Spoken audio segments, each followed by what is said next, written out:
This fall, the recycling center went under construction, and we are able to bring you the most up-to-date news on how the project is going. Last month, the Cedar Falls main recycling center located on 15th and State Street closed for an expansion project. The facility before the expansion had been operating at capacity for several years. They needed this expansion in order to make the facility more efficient and be able to keep up with the demand that Cedar Falls residents are putting on them. Prior to this expansion, we were having to drop everything in one door and we could only bring in one product at a time. Now we'll be able to bring in several products and they'll have their own storage compartment and we'll be able to bale them as time permits. The new baler will have an auto tie system on it so that when they do bale the product, they can just kind of walk away from it. When it's got a full bale, it'll wrap itself up and push it out. So the man hours should be reduced somewhat too with our processing. Right now, the contractors are a bit ahead of schedule. They are working on getting the foundations in, and preparations have already been made for the new baler, which is set to be delivered in late December. The wall has already been taken out. It is anticipated this expansion project will be finished in late January or early February. Though residents cannot use the main recycling facility, they do have the option of recycling at a temporary location just a little bit east of the recycling center at the parking lot of 1500 Bluff Street. What's nice about this location is that residents can bring in large quantities of recyclables thanks to the large containers.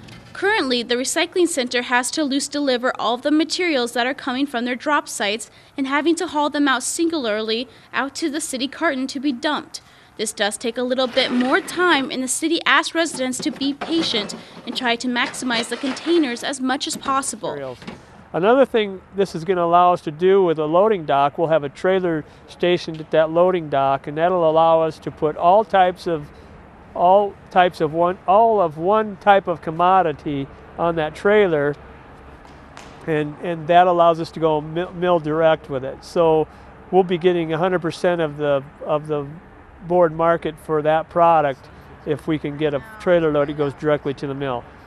Anything else that's co-mingled or whatever, if we have to put different types of bales into a trailer, they would take that to city carton and separate it. But it's still going to create us the efficiency of being able to go directly from the baler to the trailer with our product, and it'll save us and city carton a lot of time in processing that material and transporting it. This expansion project is funded with landfill funds. Distribution of that was set up several years ago by the Solid Waste Commission to give back to the community some of the excess funds that they had available.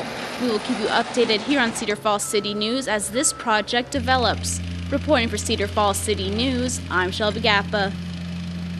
Thanks, Shelby. Again, those 5 remote drop sites throughout Cedar Falls are outside Fairway on Magnolia Drive, at UNI by the power plant on Panther Parkway, Green Hill Village site located by the UNI Water Tower off of Green Hill Road, and the other 2 locations are at the Point West Apartments off of West 18th Street and the Western Home Communities off of South Main Street. These 5 remote sites are open 24 hours a day and 7 days a week.